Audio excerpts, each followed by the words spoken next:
Hello， 大家好，我是 Olive， 又一周没见了，这周你好吗？在这个世界上，不被理解，我想是最令人难受的一件事情了吧？那有感于这个情绪，就是我也对身边的人就是做了故事搜集的动作。那当然也还有我自己的故事啦，就集结成了这一集。朋友有说，在高中的时候，其实自己是非常爱玩社团，但当时因为太爱玩社团了，所以导致功课不好，那也会让自己非常晚回家。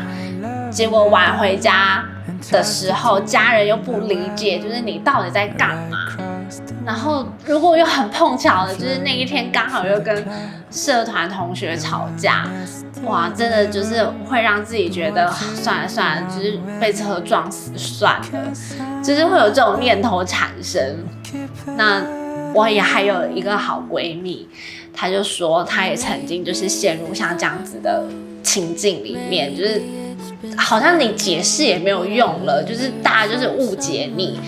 然后自己处在一个不被理解的状态里面，已经很长一段时间了。自己当时就做了一个自杀的决定。那闺蜜当时在做这个行为之前，也突然就觉得好像可以打电话给一个人，就想跟他好好告别，然后想跟他说自己对对方的感谢，他就打了过去。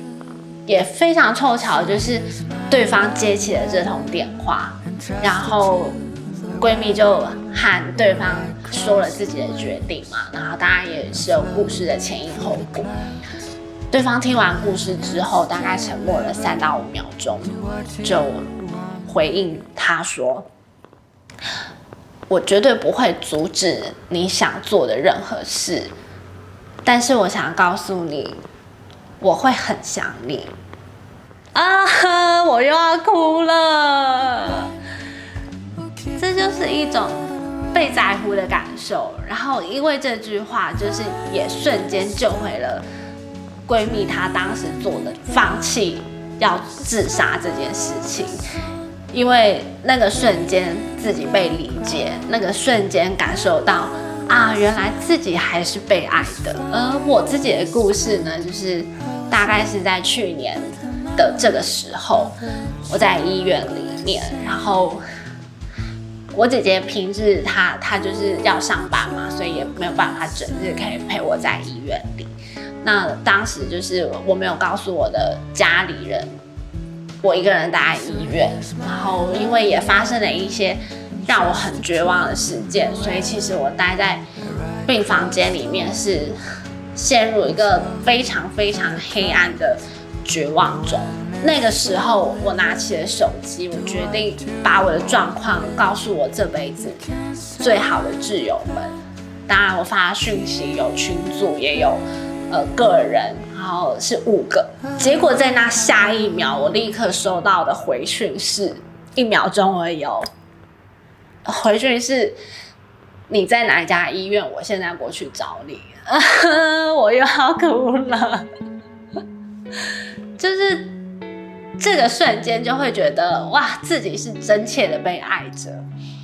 所以我想说的是，我明白我们都有不擅长说出内心话的时候，但还是想和大家说，真的得鼓起你120万分的勇气，好好说出你心中的那一些没有办法说出来的话，不论是遗憾，不论是委屈，甚至是告白等等，我觉得就说出来吧。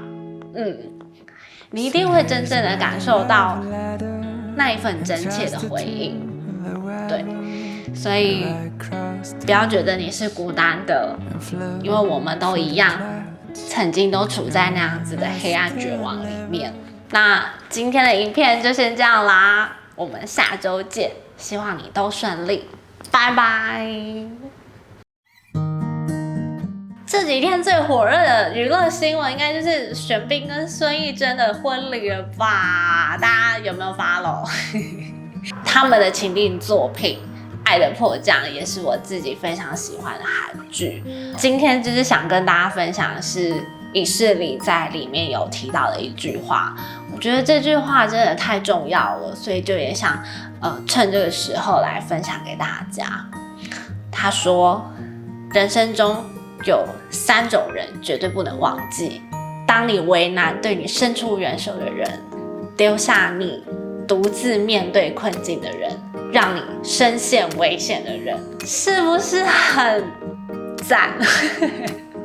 我想不到更好的形容词来说它，但是一种让人很钦佩、很敬佩的一段话。那希望大家也可以趁着这样子的氛围，一起去重温《爱的迫降》。